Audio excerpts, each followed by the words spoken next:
Hello mga pamangkin. Pauwi na si Kok. Pauwi na si Tito. Galing trabaho. Medyo ulan pa yata eh. Medyo maglamang dito. Sana di tayo kabutan ng ulan.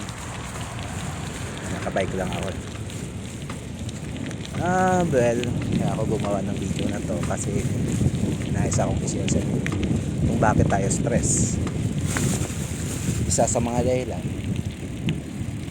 o isa sa mga maraming dahilan kung bakit tayo stress is minsan masyado tayo nakapokus sa problema kaysa ka sa blessing. Ano ibig ko ditong sabihin, mga pamangkin? Well, sisimplihan ko na lang. Masyado tayo nakapokus sa problema kaysa ka sa blessing. Diba ba? Sa bahay, kalilinis mo pa lang, wala pang kalahating araw na nalinis mo yung bahay, madumi na agad.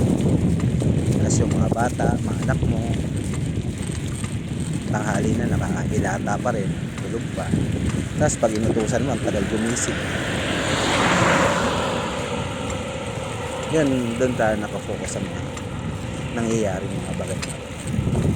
Para sa akin, ang dapat natin isipin is, ay, ingat. Magpasalamat tayo dahil may bahay pa tayo. Ay, dobre beche. Oh, number 1. Sige, salamat.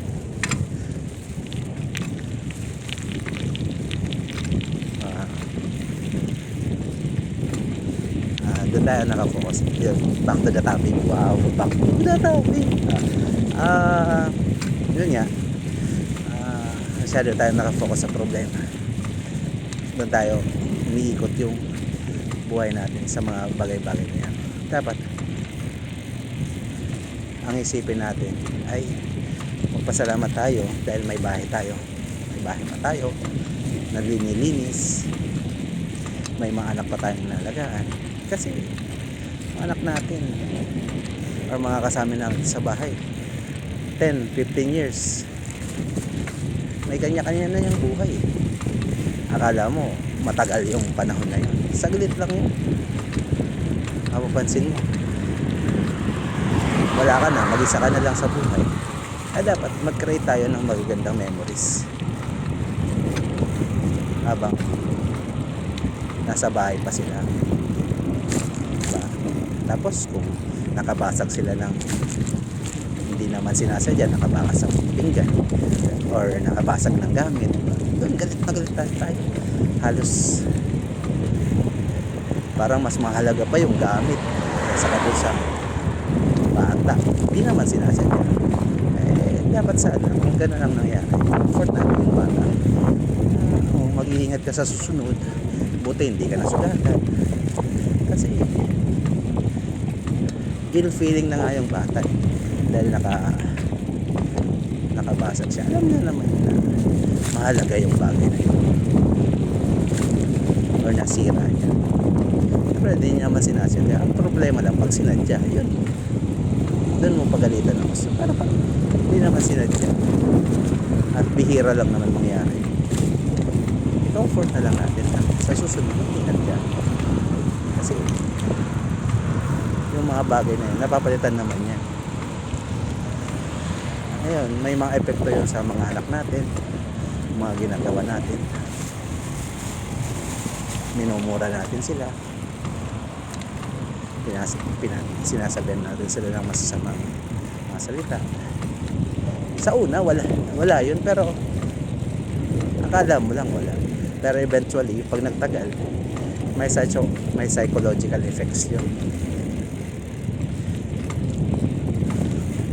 Tapos kung sa trabaho naman, example ko sa trabaho is minsan may trabaho ka na nagre-reklamo pa na mababa kasi mababa sahod, sobrang layo, sobrang traffic. imbis na magpasalamat na lang tayo dahil may trabaho tayo. Maraming tao dyan na walang trabaho, naghanap ng trabaho. Nung nagkaroon ng trabaho, na ilang buwan lang nagpapasalamat. Tapos pag mga ilang taon na, reklamo na naman. Ano ba yan? Pasalamat tayo dahil kaya pa natin magtrabaho. Kaya natin kumita ng pera sa malinis na paraan. Diba? Ano naman yun? Let us always be grateful of what we have.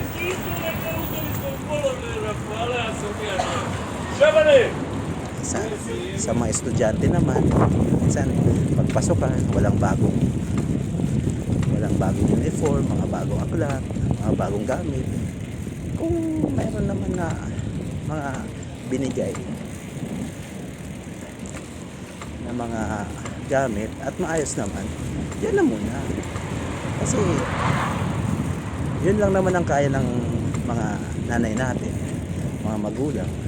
Eh kung kaya pa, bakit hindi ka bigyan ng mga bago niyan?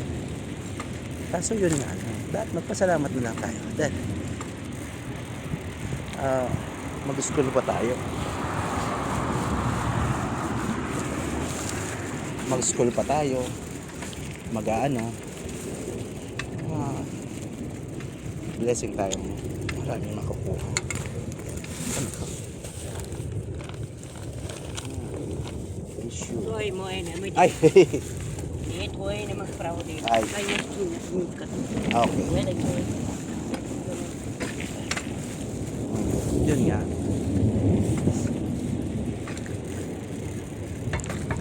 Kala ko may sana mag-focus na lang tayo sa pag-aaral. Gawin natin ang lahat para makatapos tayo ng pag-aaral ng matataas ang grado at walang masyadong reklamo. At maging thankful tayo sa mga magulang natin na kahit paano ginagawa ang lahat para makapag-aral kayo. Ako sa totoo hindi naman talaga nag-aaral ng magulang. Ay, grateful na nakapag-aral ako. Pero wala talaga akong hilig nila. Yun lang. Kaya huwag na kayong gumaya kay Tito George.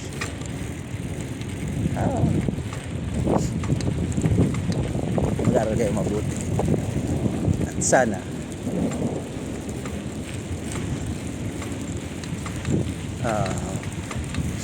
matupad yung mga pangarap. No cheating. Walang magbulakbol, walang mag-cutting classes. Malakas na. Sige, hanggang dito na lang mga pamangkin. Magmamadali na si Tito George. Sige, take care and God bless sa inyo lahat. Bye.